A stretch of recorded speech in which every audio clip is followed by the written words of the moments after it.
এই জায়গার মধ্যে শেষ নয়, শুনলে আশ্চর্য হবেন। 540টি মসজিদ করেছে হাসিনা, মডেল মসজিদ। এতদিন বলছে আমার বাবার টাকা দিয়ে করছি, এখন শোনা যাচ্ছে সৌদি আরব থেকে 8,000 কোটি টাকা নিয়ে মসজিদগুলো করছে। 4,000 কোটি টাকা দিয়ে মসজিদ বানাইছে, আর 4,000 কোটি টাকা বিদেশে পাচার করে দিয়েছে। জোরকন সুবহানাল্লাহ।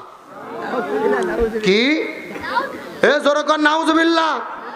এই জায়গার মধ্যে শেষ নয়, মডেল মসজিদে যে ইমামদেরকে নিয়োগ দিয়েছে, কেউ দিয়েছে 10 লাখ টাকা ঘুষ, কেউ 15 লক্ষ টাকা ঘুষ। ঘুষ দিয়ে দিয়ে মসজিদের ইমাম হয়েছে। জোরকন সুবহানাল্লাহ। আবার জোরকন নাউজুবিল্লাহ। এখন আপনাদের প্রশ্ন করি, ঘুষ দিয়ে যে হুজুররা চাকরি নিয়েছে, এদের পেছনে কি নামাজ হবে? জোরকন নামাজ হবে। আমরা স্পষ্ট করে বলি, যেহেতু রাষ্ট্রের সংস্কার চলতেছে, এই ঘুষ দিয়ে হাসিনার 5